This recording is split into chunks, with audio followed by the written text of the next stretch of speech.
Policy Agreement 4 between the two parties. National Security Agency. Formation of the NSA. The National Security Agency, or NSA, is a U.S. intelligence agency under the authority of the U.S. Department of Defense.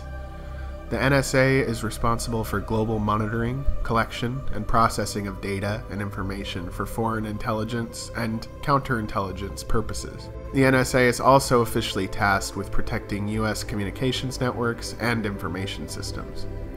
The measures the NSA uses to accomplish these goals are largely clandestine, in other words, secret. The origins of the NSA can be traced back to April 28, 1917, 3 weeks after the U.S. declared war on Germany during World War I. A code and cipher decryption unit was established. The cipher decryption unit was based in Washington, D.C., and was part of a war effort under the authority of the executive branch, under U.S. President Woodrow Wilson, without the approval of Congress. After the disbandment of the U.S. Army Cryptographic Unit, known as MI-8, in 1919, the U.S. government officially created the Cipher Bureau, also known as Black Chamber.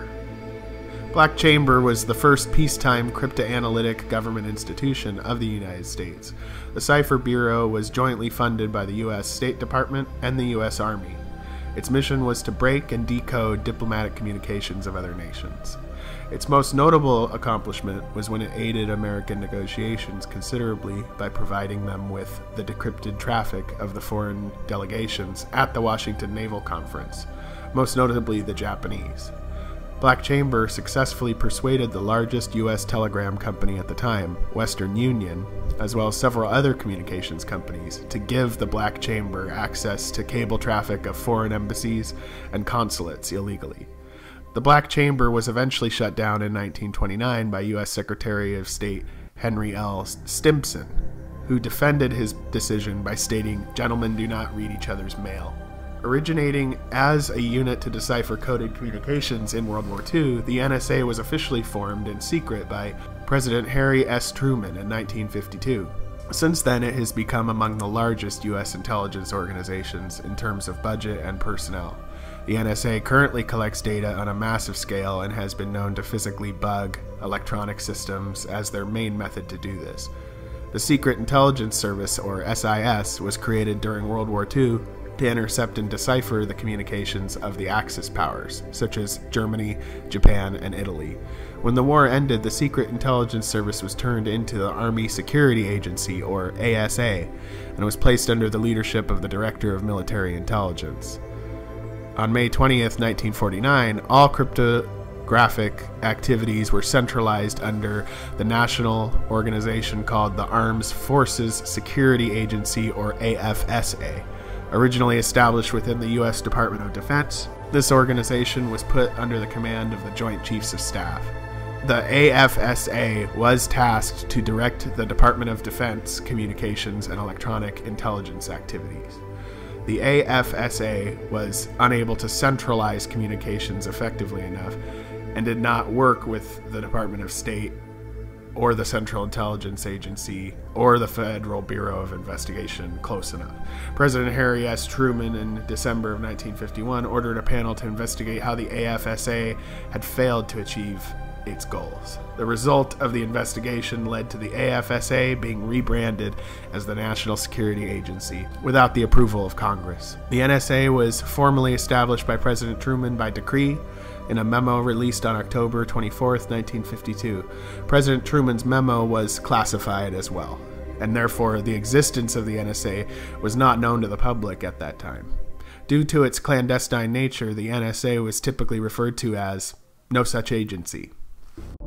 In the 1960s, the NSA played an important part in expanding U.S. commitment to the Vietnam War by providing secret evidence of North Vietnamese attack on the American destroyer USS Maddox during the Gulf of Tonkin incident.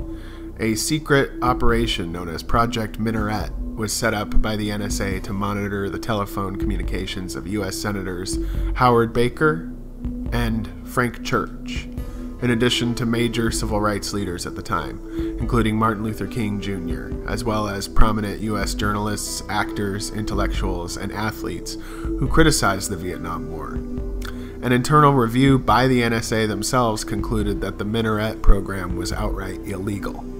Britain's intelligence agency Government Communications Headquarters also took part in the program. A congressional hearing in 1975, led by Senator Frank Church, showed that the NSA, working together with Britain's Signet Intelligence Agency Government Communications Headquarters, or GCHQ, had routinely monitored the international communications of prominent anti-Vietnam War leaders such as Jane Fonda and Dr. Benjamin Spock.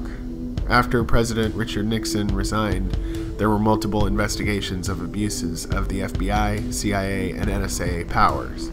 Senator Frank Church uncovered a CIA plot ordered by the administration of President John F. Kennedy to assassinate Fidel Castro. The investigation also uncovered the NSA's illegal wiretaps on U.S. citizens. The Foreign Intelligence Surveillance Act of 1978 was passed into law as a result of these hearings. This was apparently designed to limit the practice of mass surveillance in the United States. However, the act also established the United States Foreign Intelligence Surveillance Court, or FISA Court.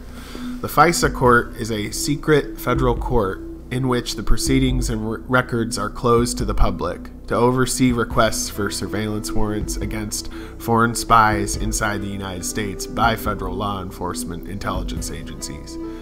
These warrant requests are made most often by the National Security Agency and the Federal Bureau of Investigation, or FBI. While records of the proceedings are kept, they are also unavailable to the public, although copies of some of the records, heavily redacted, have been released to the public. Each application for one of these surveillance warrants, called FISA warrant, is made before an individual judge of the court. The judges to the FISA court are appointed directly by the Chief Justice of the Supreme Court, without confirmation or oversight by the U.S. Congress. From 1978 to 2013, there was a total of 35,529 FISA warrant requests. Of those, only 12 were denied. In other words, 99.999999% of the warrant requests were approved. The court is essentially a rubber stamp of approval for government surveillance policy. In a sense, the FISA court has become a parallel Supreme Court, while at the same time not being subject to any public oversight or accountability. FISA court-approved policies allow the NSA to do the following. Number 1. Keep data that could potentially contain details of U.S. persons for up to 5 years. Number 2.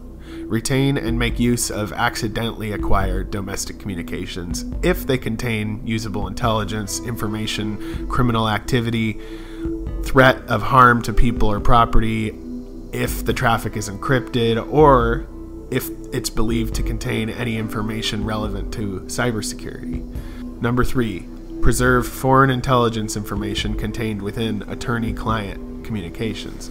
Number 4. Access to the content of communications gathered from US-based machines or phone numbers in order to establish if targets are located inside the United States.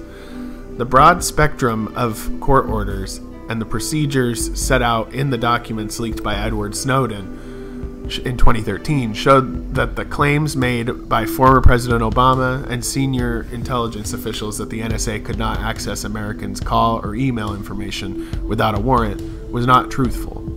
Glenn Greenwald, who published the details of the PRISM surveillance program after the Snowden leaks, explained, "It offers no real safeguards. That's because no court monitors what the NSA is actually doing when it claims to comply with the court-approved procedures. Once the FISA court puts its approval stamp on the NSA's procedures, there is no external judicial check on which targets end up being selected by the NSA analysts for eavesdropping.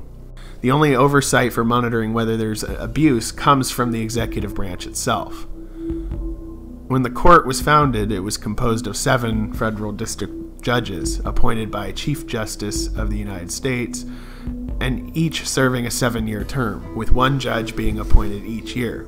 In 2001, the USA Patriot Act expanded the court from 7 to 11 judges and required that at least 3 of the court's judges live within 20 miles of Washington, D.C. As of 2017, Chief Justice John Roberts has appointed all of the current 11 judges on the FISA court. In 1986, President Ronald Reagan attended a ribbon-cutting ceremony for the new NSA headquarters that had just finished being constructed in Fort Meade, Maryland, where he said that the NSA would preserve privacy and individual liberties while keeping the country safe. This promise did not turn out to be true.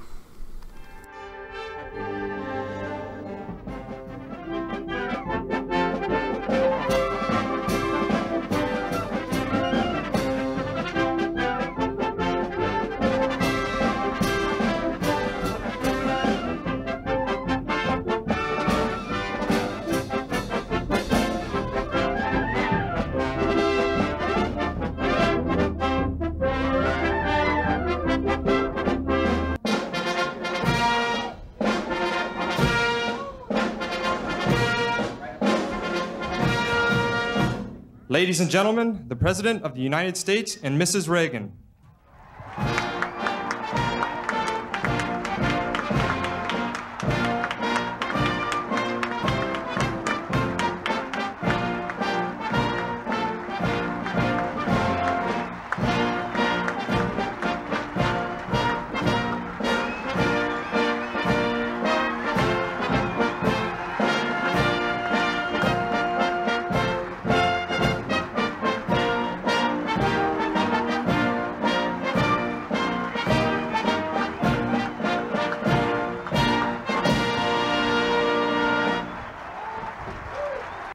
You of the National Security Agency are part of a proud tradition, a tradition which is in fact older than the nation, a tradition that has its beginnings with George Washington and the American Revolution.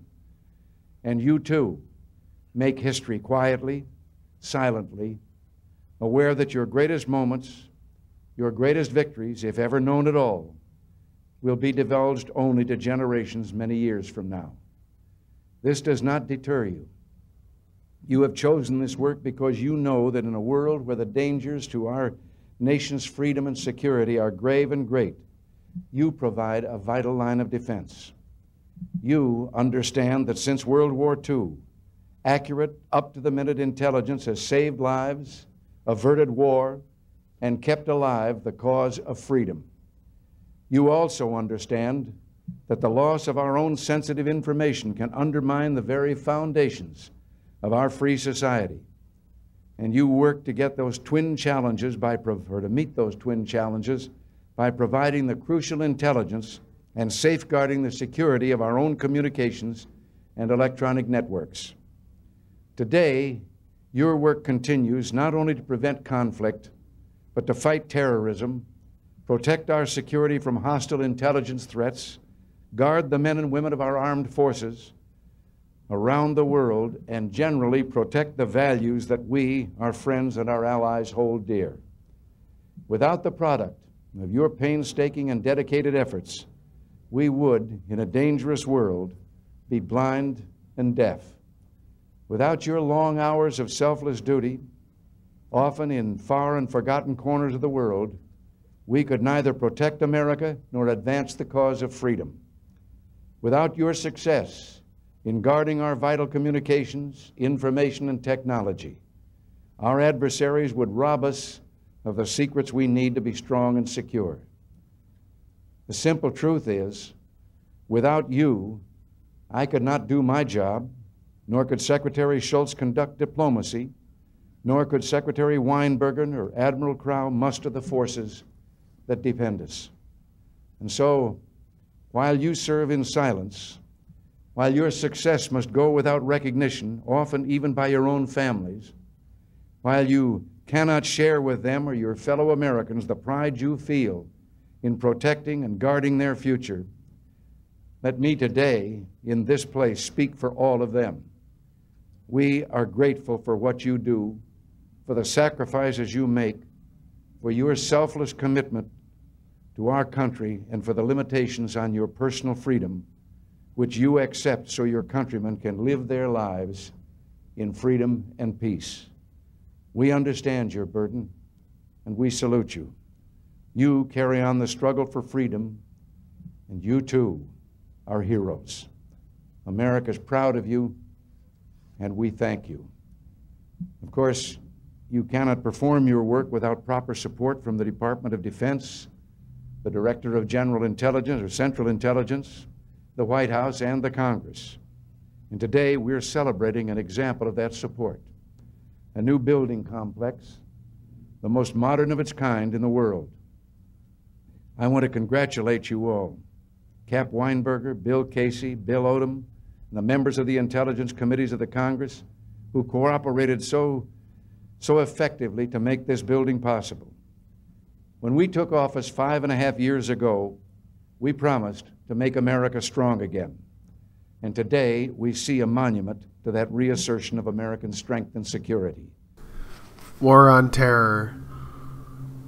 After the September 11th attacks, the NSA upgraded their information technology infrastructure to deal with the flood of information from the internet and cell phones.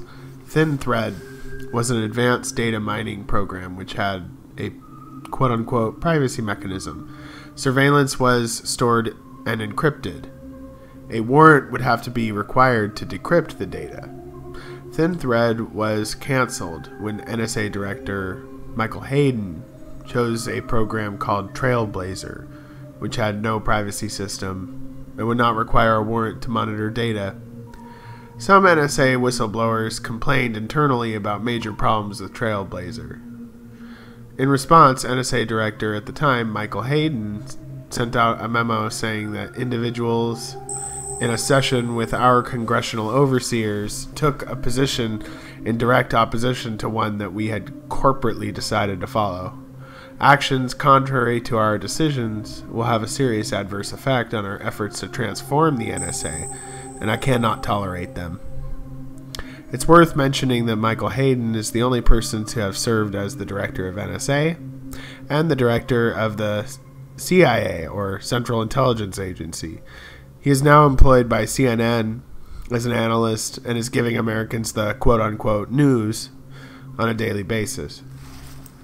During Hayden's directorship at the NSA, multiple NSA employees filed complaints with the Department of Defense. Some of them included Diane S. Rourke, a budget analyst for the NSA, as well as ex-NSA senior analyst Bill Binney, Kirk Wiebe, as well as senior computer systems analyst Ed Loomis, who had quit the agency over concerns about acquisition of illegal material and illegal domestic spying. A major source of information for the complaint to the Department of Defense came from NSA senior officer Thomas Andrews Drake.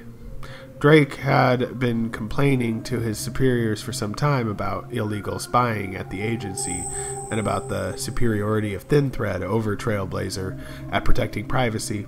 Maureen Baginski, the third highest ranking officer at the NSA, also quit because of concerns about the legality of Trailblazer. In 2003, the NSA Inspector General declared Trailblazer an expensive failure at the cost of $1 billion. In 2005, the Department of Defense Inspector General produced a report on the result of its investigation of the complaint of whistleblowers and the others in 2002.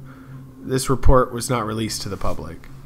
In November 2005, Drake contacted Sibodan Gorman, a reporter of the Baltimore Sun. The paper wrote multiple stories on the NSA and on Project Trailblazer.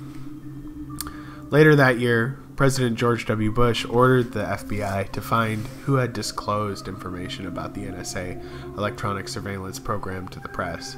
Eventually, this investigation led to the people who had filed the Department of Defense Inspector General's request in 2002, even though they had nothing to do with the disclosure.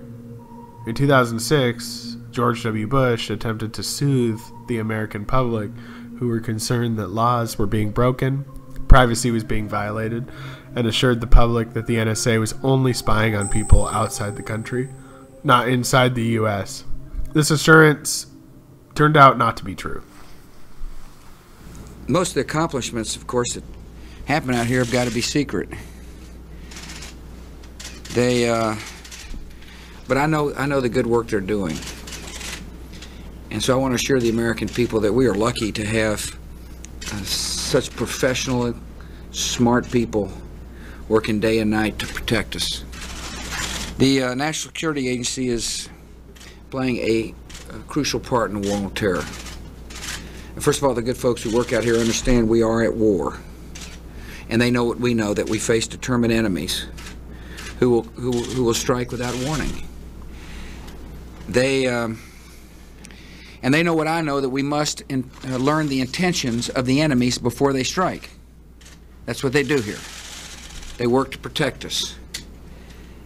The efforts of the people out here are a crucial part in protecting the homeland.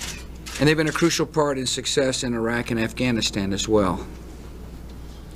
Officials here learn information about plotters and planners and people who would do us harm. Now, I understand there's some in America who say, well, this can't be true. There are still people willing to attack. All I would ask them to do is listen to the words of Osama bin Laden and take them seriously.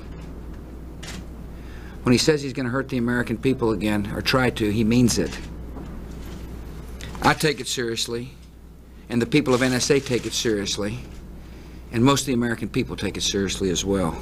In the weeks following September the 11th, I authorized a terrorist surveillance program to detect and intercept al-Qaeda communications involving someone here in the United States.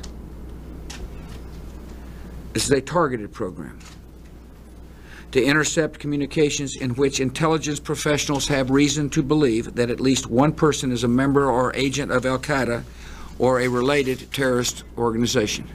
The program applies only to international communications. In other words, one end of the communication must be outside the United States.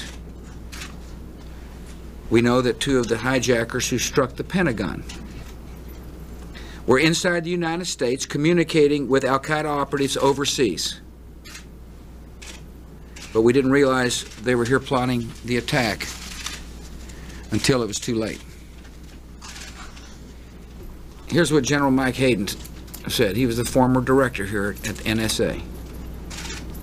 He's now the Deputy Director of the National Intelligence.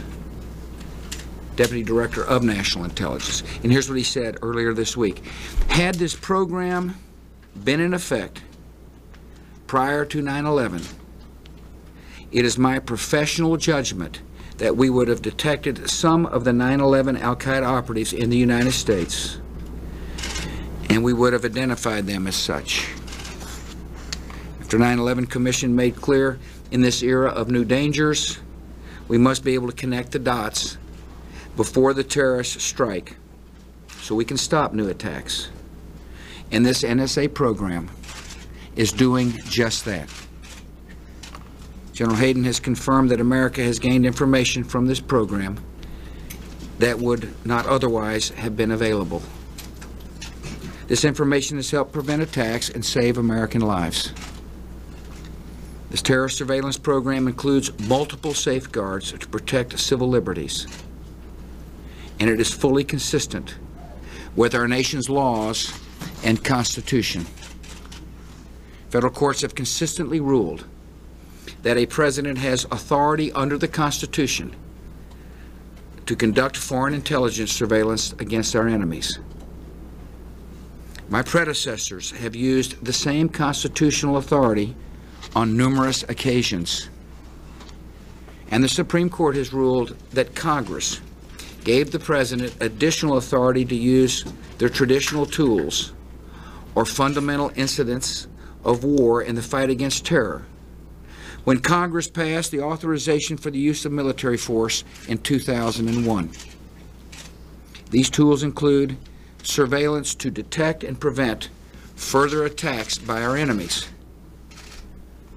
I have the authority, both from the Constitution and the Congress, to undertake this vital program. The American people expect me to protect their lives and their civil liberties, and that's exactly what we're doing with this program. In 2007, the houses of Rourke, Binney, and Wiebe were raided by armed FBI agents.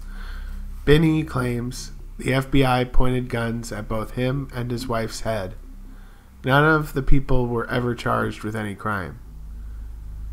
Drake was raided 4 months later in November 2007. His computers and documents were confiscated. In 2010, Drake was indicted by the U.S. Department of Justice on charges of obstructing justice, providing false information, and violating the Espionage Act of 1917. This was part of President Barack Obama's crackdown on whistleblowers and quote-unquote leakers. The government tried to get Rourke to testify to a conspiracy and made similar requests to Drake, offering him a plea bargain. They both refused. In June 2011, the 10 original charges against Drake were dropped, and he eventually took a plea deal, pleading guilty to a misdemeanor. The next program, called Project Turbulence, started in 2005. It was developed in small chunks with functionality similar to Trailblazer, but which also included additional offensive cyber warfare capabilities such as injecting malware and viruses into remote computers. The extreme scope of the NSA spying at home and abroad was revealed to the public in a series of disclosures of leaked NSA documents beginning in June 2013 by former NSA contractor Edward Snowden, working for the company Booz Allen Hamilton. Snowden released a series of classified NSA documents to the public and currently lives in Russia, where he has political asylum. Before he ended up in Russia, he had an interview with The Guardian in Hong Kong to describe his actions and why he released the leaks. At some point in time, when you cross this line of thinking about being a whistleblower to making the choice to actually become a whistleblower, walk people through that decision-making process. When you're in positions of privileged access, like a systems administrator for these sort of intelligence community agencies, you're exposed to a lot more information on a broader scale than the average employee. And because of that, you see things that may be disturbing, but over the course of a normal person's career, you'd only see 1 or 2 of these instances. When you see everything, you see them on a more frequent basis.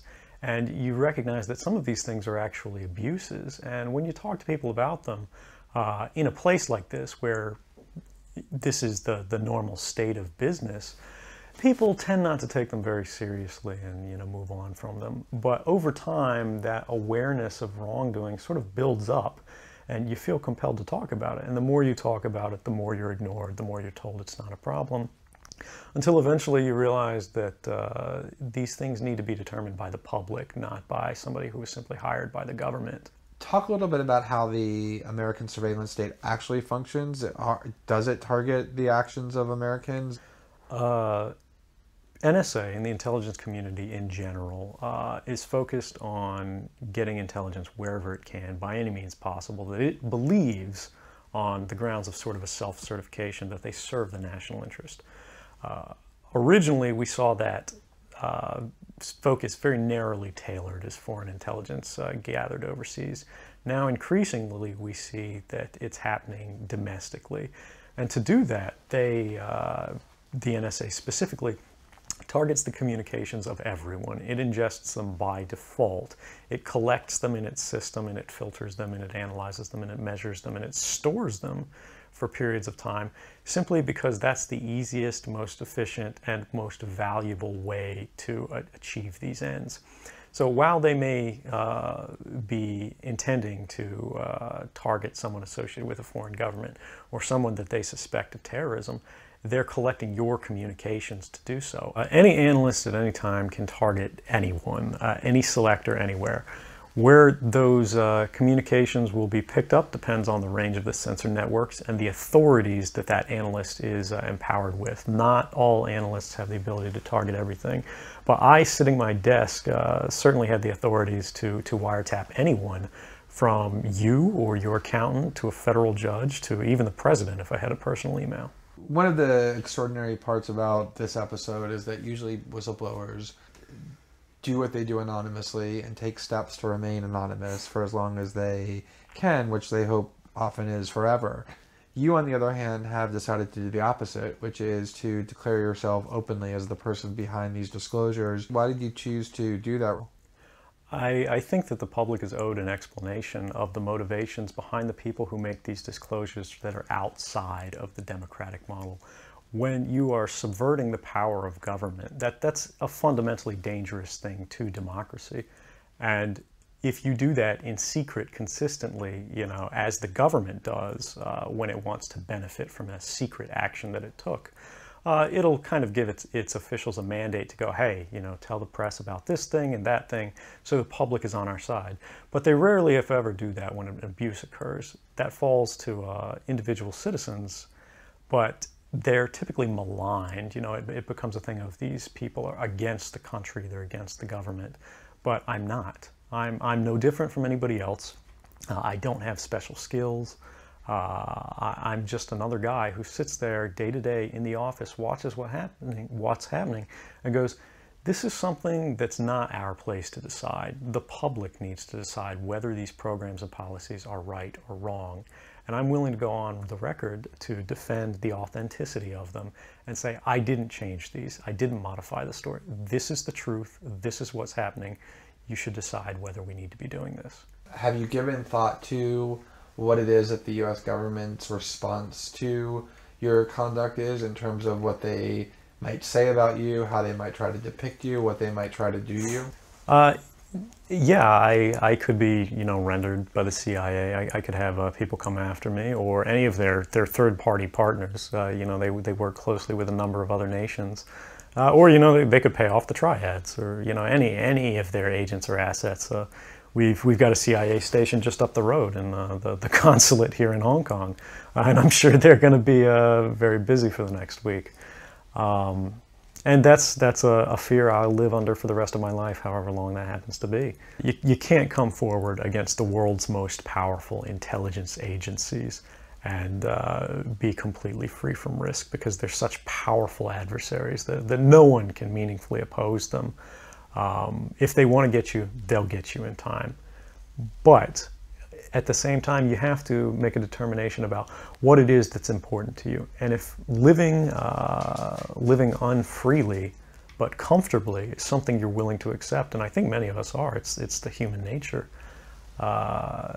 You can get up every day, you can go to work, you can collect your large paycheck for relatively little work against the public interest, and go to sleep at night after watching your shows. But if you realize that that's the world that you helped create, and it's going to get worse with the next generation and the next generation who extend the capabilities of this sort of architecture of oppression, you realize that you might be willing to accept any risk. And it doesn't matter what the outcome is, so long as the public gets to make their own decisions about how that's applied.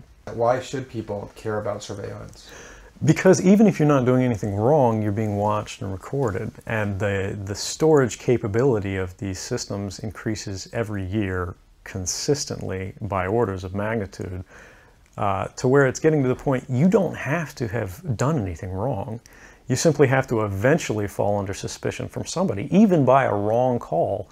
And then they can use the system to go back in time and scrutinize every decision you've ever made, every friend you've ever discussed something with, and attack you on that basis to sort of derive suspicion from an innocent life and paint anyone in the context of a wrongdoer. The greatest fear that I have regarding the outcome for America of these disclosures is that nothing will change. People will see in the media all of these disclosures. They'll know the lengths that the government is going to grant themselves powers unilaterally to create greater control over American society and global society. But they won't be willing to take the risks necessarily to stand up and fight to change things, to force their representatives to actually take a stand in their interests. And the months ahead, the years ahead, it's only going to get worse until eventually there will be a time where policies will change, because the only thing that restricts the activities of the surveillance state are policy. Even our agreements with other sovereign governments, we consider that to be a stipulation of policy rather than a stipulation of law. And because of that, a new leader will be elected. They'll flip the switch, say that because of the crisis, because of the dangers that we face in the world, you know, some new and unpredicted threat, we need more authority, we need more power, and there will be nothing the people can do at that point to oppose it, and it'll be turnkey tyranny. Former Presidents Jimmy Carter, Bill Clinton, and George W. Bush also revealed their thoughts on Edward Snowden shortly after the leaks. May I ask you about Edward Snowden? Yes. You've been quoted by a German magazine. Which was incorrect, but go ahead. Was it incorrect? Yes. I just want to know for the record, because they quoted you as basically saying that what he did was beneficial to the situation by revealing the extent of the NSA surveillance. Well, that's almost right. What I said was that Snowden has violated the law, that he had to be punished if he gets under the domination of the United States, and he knows that. But that the revelation of what has been done, not the details of it, but the fact that we were listened to and with our telephone calls and our cell phones and everything else, was something that's now precipitated a debate even among members of Congress who didn't know about it ahead of time before him. So in general, it opens up the question of how much intricacies should be given to the government to extract from our communications that were not really known about by the American public. So I think that part of it has been good. But what Snowden did is obviously a serious violation of the law. You know, warfare has changed in large part because of technology. Edward Snowden says that he can pretty much wiretap anyone, even the President of the United States, if he were to have the email. How comfortable are you with that? Well, it is what it is. We've got one of the big challenges of our 21st century world will be to try to provide some right to privacy without being naive about the need to use our ability to track electronic communications to try to prevent terrible things from happening in the United States and around the world.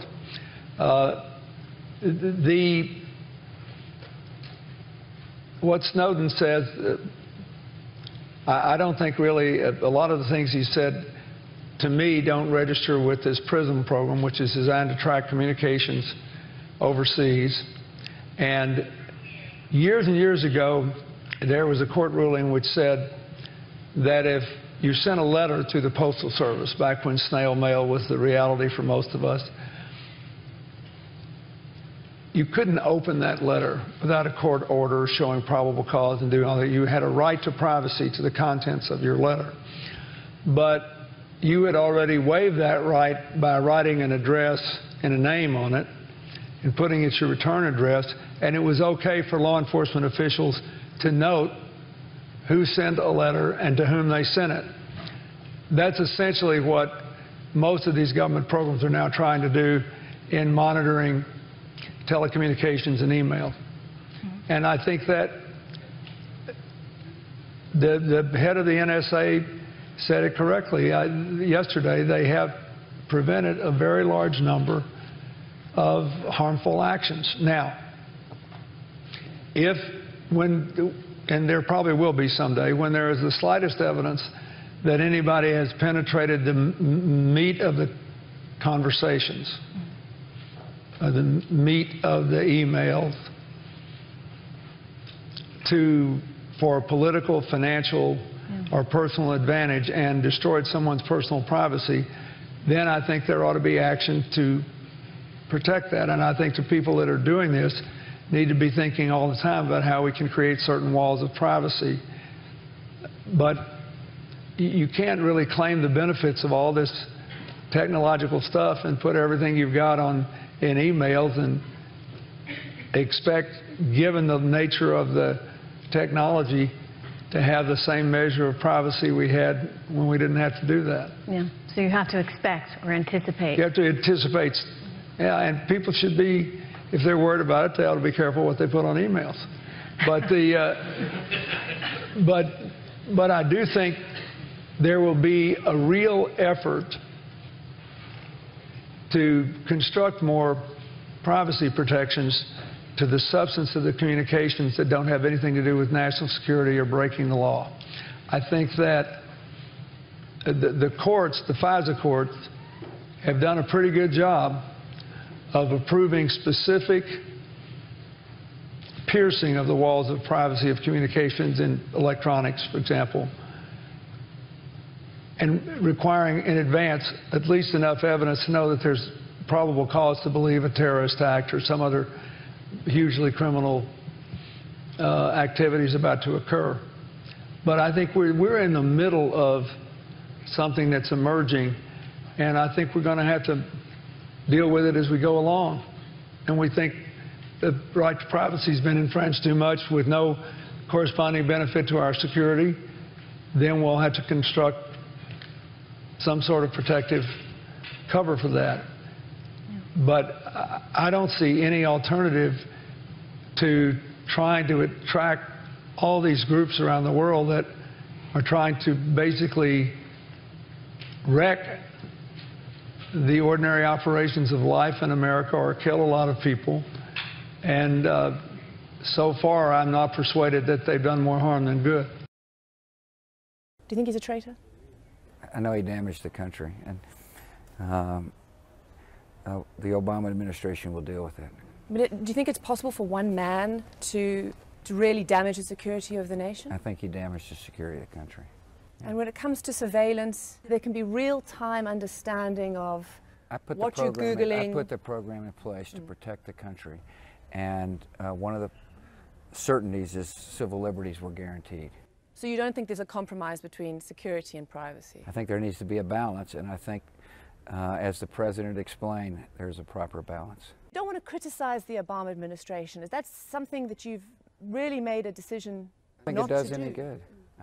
It's a hard job. He's got plenty on his agenda, and it's difficult, and a former president doesn't need to make it harder. Because in the polls, you are now sort of Could care less. You don't care? No. Whether people think you're favorable or unfavorable? The only time I really cared was on Election Day. You know, I guess it's nice. I mean, let me rephrase that. Thank you for bringing it up. You like the idea that people perhaps are looking at you differently? You know, I mean, ultimately history will judge the decisions I made. And I won't be around because it's going to take a while for the objective historians to show up. And so I'm pretty comfortable with it. I did what I did. In 2014, after the Snowden leaks, former President Barack Obama compared the NSA to the Sons of Liberty and Paul Revere, a prominent figure during the American Revolutionary War, and attempted to explain to the public that the NSA protects privacy while keeping us safe, and that people who work for the NSA are regular people, just like you and your family, neighbors, and friends. Obama also said that the FISA court had made reforms to how the NSA collects its data, but since those reforms are secret and not revealed to the public, we don't know what those reforms are. Obama said that the U.S. does not spy on U.S. citizens and does not spy on foreign heads of state.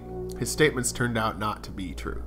WikiLeaks released a series of leaked diplomatic cables a year after Obama gave the following speech about the NSA, showing that the NSA had spied on U.S. citizens and foreign heads of state, including the most recent case of the NSA tapping the communications of Angela Merkel, Chancellor of Germany. At the dawn of our republic, a small secret surveillance committee born out of the Sons of Liberty was established in Boston. And the group's members included Paul Revere. At night, they would patrol the streets, reporting back any signs that the British were preparing raids against America's early patriots.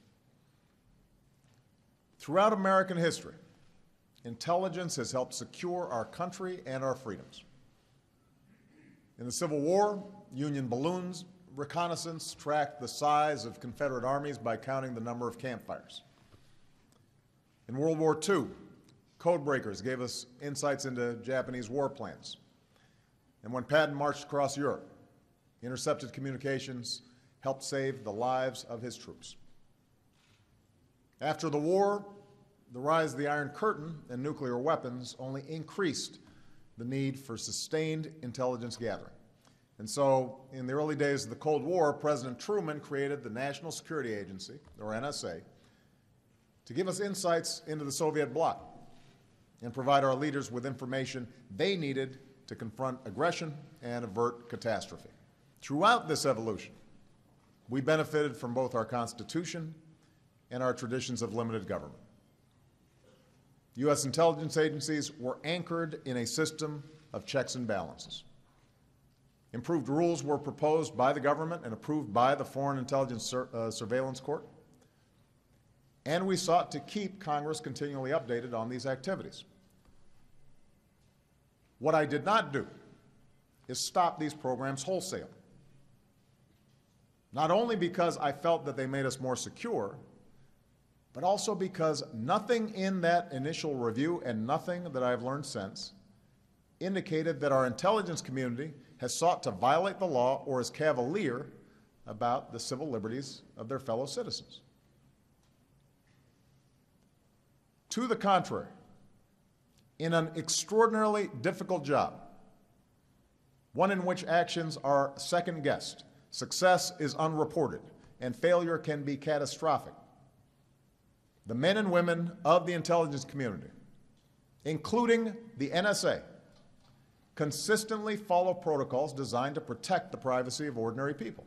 They're not abusing authorities in order to listen to your private phone calls or read your emails. When mistakes are made, which is inevitable in any large and complicated human enterprise, they correct those mistakes. Laboring in obscurity, often unable to discuss their work even with family and friends, the men and women at the NSA know that if another 9/11 or massive cyber attack occurs, they will be asked by Congress and the media why they failed to connect the dots. What sustains those who work at NSA and our other intelligence agencies through all these pressures is the knowledge that their professionalism and dedication play a central role in the defense of our nation. Now, to say that our intelligence community follows the law and is staffed by patriots is not to suggest that I or others in my administration felt complacent about the potential impact of these programs. Those of us who hold office in America have a responsibility to our Constitution. And while I was confident in the integrity of those who lead our intelligence community, it was clear to me in observing our intelligence operations on a regular basis that changes in our technological capabilities were raising new questions about the privacy safeguards currently in place. Moreover, after an extended review of our use of drones in the fight against terrorist networks, I believed a fresh examination of our surveillance programs was a necessary next step in our effort to get off the open-ended war footing that we've maintained since 9/11. And for these reasons, I indicated in a speech at the National Defense University last May that we needed a more robust public discussion about the balance between security and liberty. Of course, what I did not know at the time is that within weeks of my speech, an avalanche of unauthorized disclosures would spark controversies at home and abroad that have continued to this day.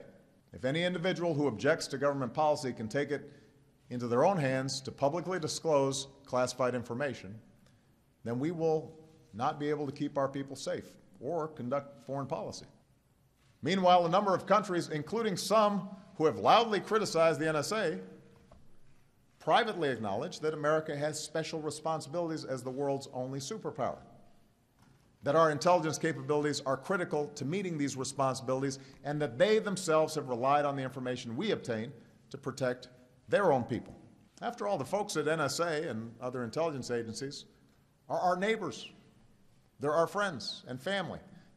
I believe critics are right to point out that without proper safeguards, this type of program could be used to yield more information about our private lives and open the door to more intrusive bulk collection programs in the future.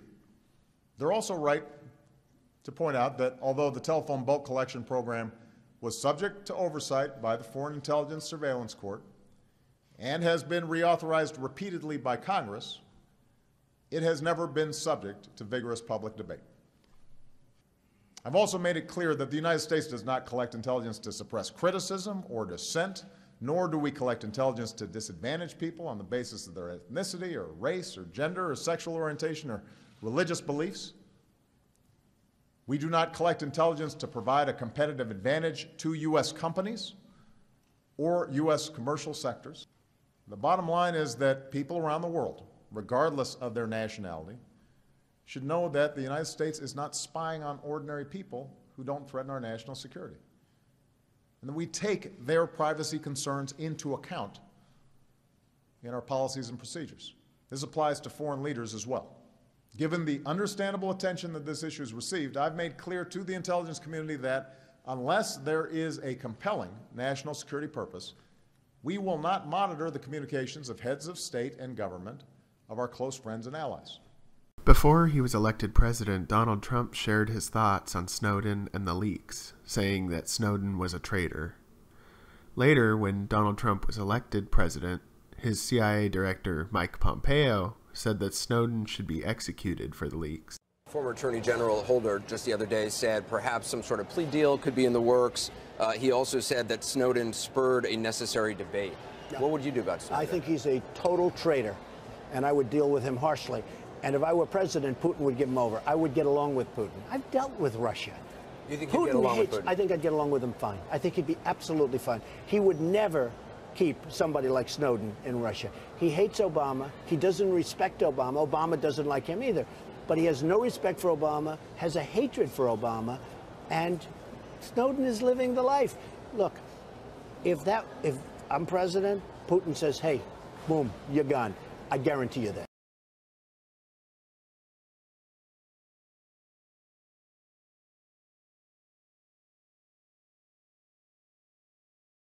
Что касается господина Сноудена, я уже много раз говорил, мы не имеем к этой проблеме, прямого отношения.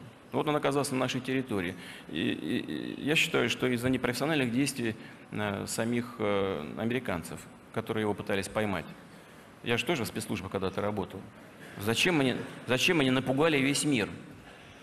Если они уже с самолета сажали принудительно с президентами на борту, то с господином Сноуденом на борту они могли посадить в любом месте. Они напугали все страны. Он прибыл в нашу транзитную зону. Дальше выяснилось, что его никто не принимает. Понимаете, в чем проблема? Если бы они не пугали никого, американские спецслужбы, он бы благополучно поднялся, полетел бы в какую-то страну, его по дороге посадили бы, он давно сидел бы уже в Зиндане, там, парился в тюрьме. Значит, они всех напугали. Значит, он остался у нас в транзитной зоне. И чего нам делать? Ну, Россия не та страна, которая выдает борцов за права человека.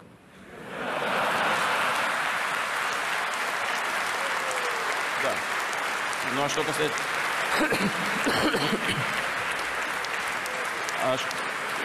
На самом деле, вот и у вас реакция такая, ну, спасибо вам за эту реакцию, но на самом деле это правда, это не ирония никакая. Господин Сноуден считает себя борцом за права человека.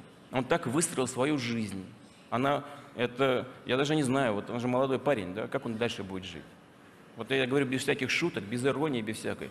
Как он будет жить дальше? Ну вот он у нас сидит пока, дальше что? Но он выбрал сам свою судьбу, понимаете? Мы предоставили ему только убежище, и все. Он никакой не агент наш, он нам секретов никаких не выдал. Разбойник. Мог бы что-нибудь рассказать на самом деле. Все-таки мы бы убежище предоставили. Но он ничего не говорит. Он выдает только по каким-то только ему известным каналам, там, когда посчитает нужным что-то опубликовать. Вот и все. Future challenges for citizens. Weaponization of social media.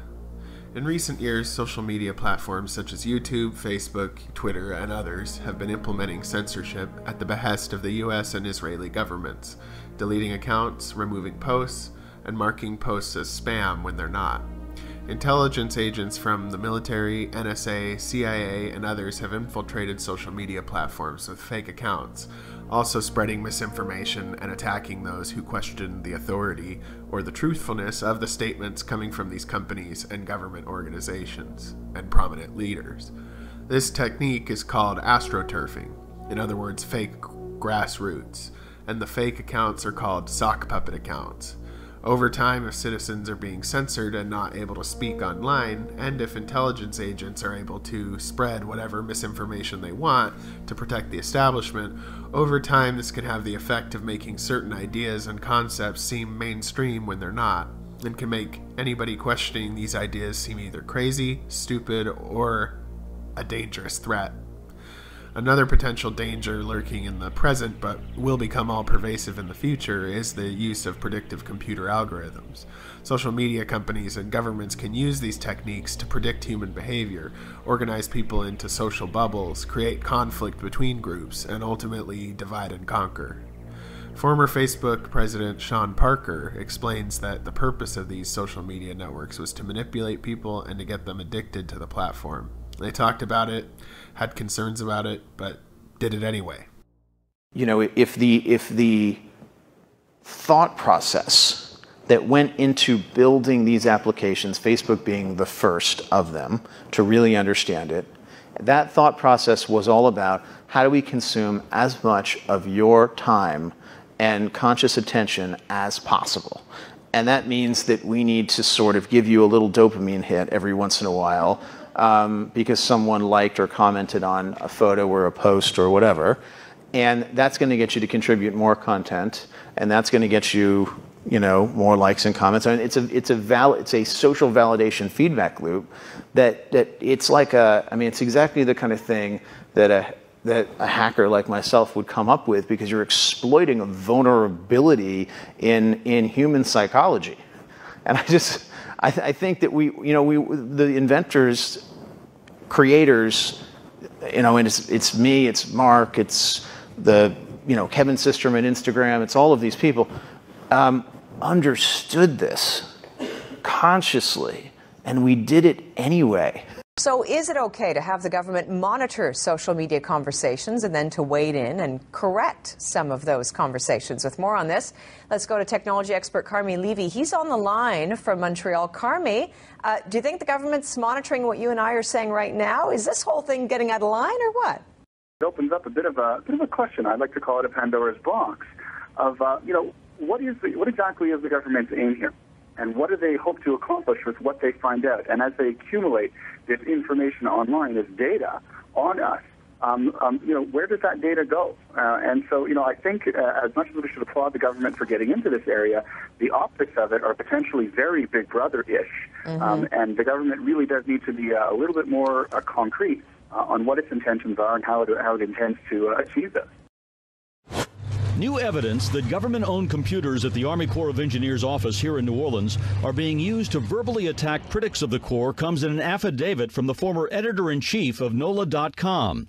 John Donnelly, who was laid off this past February, tells us via satellite from Texas, in late 2006, he started noticing people presenting themselves as ordinary citizens, defending the Corps very energetically. What stuck out, though, was the wording of the comments was in many ways mirroring news releases from the Corps of Engineers. These commenters tried to discredit these people. And when Rosenthal investigated, she discovered the comments were coming from users at the internet provider address of the Army Corps of Engineers offices here in New Orleans. She blamed the Corps for a strategy of going after critics. In the process of trying to obscure the facts of the New Orleans floodings, one of their tactics was just verbal abuse. Moetzet Yesha, in conjunction with My Israel, has arranged Instruction Day for wiki editors. The goal of the day is to teach people how to edit in Wikipedia, which is the #1 source of information today in the world. As a way of example, if someone searches the Gaza flotilla, we want to be there. We want to be the guys who influence what is written there, how it's written, and to ensure that it's balanced and Zionist in nature. These are the mundane facts. It's not a conspiracy theory, it's conspiracy fact. Presidents and intelligence organizations such as the NSA have repeatedly abused their authority over the years and lied to the American people for decades. And their techniques are evolving and becoming more insidious. They have access to information we don't, which they can use against us. There are also many officials who have become whistleblowers from these organizations with similar allegations of abuse of power. Hopefully, if people are aware of these techniques and how they're being used, they might be able to deprogram themselves out of it.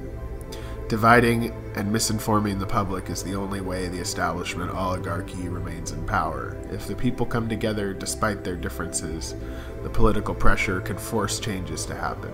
Within the current system, it's not about voting for your favorite politician. It's not about finding a hero. It's about working together with your fellow citizens to put real community pressure on all elected officials and those who fund them. The citizens have given the politicians, corporations, and billionaires a free pass for far too long. It's time for change.